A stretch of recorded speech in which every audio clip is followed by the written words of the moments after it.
প্রতি মাসের ওই কয়েকটা দিন মেয়েরা যে নানান অসুবিধার সম্মুখীন হয় সেই নিয়েই আজকে আমরা আলোচনা রেখেছি। এই যে সমস্যাটা, এটা কিন্তু যুগে যুগে চলে আসছে। পেটে ব্যথা, একটু কোমরে ব্যথা, এগুলো তো চলতেই থাকে।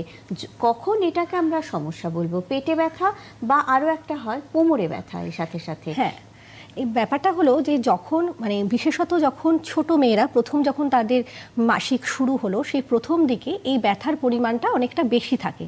এবং যখন এটাকে নিয়ে আমরা ভাববো তখনই যখন দেখবো তার যে প্রতিদিনের যে কাজগুলো করতে সে অভ্যস্ত, সেই কাজগুলো সে করতে পারছে না। যেমন তার স্কুলে যাওয়ার অসুবিধে হচ্ছে, তার প্রতিটা ডেলি ওয়ার্ক, তার পড়া, তার নাচ গান খেলা, এইগুলোতে তার প্রতিদিনের কাজে তার প্রবলেম হচ্ছে। তখন আমাদের ভাবতে হবে যে তার এমনিতে মাসিকের সময় ব্যথাটা হলো একটা আমরা ফিজিওলজিক্যাল বলি, সেটা কি কোনো রোগ নয়, সেটা একটা সাময়িক ব্যাপার। 2-3 দিনের ব্যথা থাকবে, সেটা কমে যাবে। কিন্তু আমরা যদি দেখি যে মাসিক শুরু হওয়ার আগে থেকেই যে ব্যথাটা শুরু হয়েছে এবং সেটা মাসিক শেষ হয়ে যাওয়ার পরেও সেই ব্যথাটা রয়েছে এবং সেই ব্যথা মাসের প্রায় মাঝে মাঝেই ফিরে আসছে, তাহলে আমাদের বুঝতে হবে এটা নিয়ে কিন্তু তার চিকিৎসার প্রয়োজন আছে বা আমাদের কিছু পরীক্ষা নিরীক্ষা করার প্রয়োজন আছে। তো এন্ডোমেট্রিওসিস বলে একটি অসুখ রয়েছে। এই এন্ডোমেট্রিওসিস অসুখটা যখন হয়, ইউটেরাসের জরায়ুর যে টিস্যুগুলো যেখান থেকে ব্লিডিং হয় বা জরায়ুর যে এন্ডোমেট্রিয়ামের যে পোর্শন, সেগুলো যখন জরায়ু থেকে বাইরে বেরিয়ে সেটা ওভারির গায়ে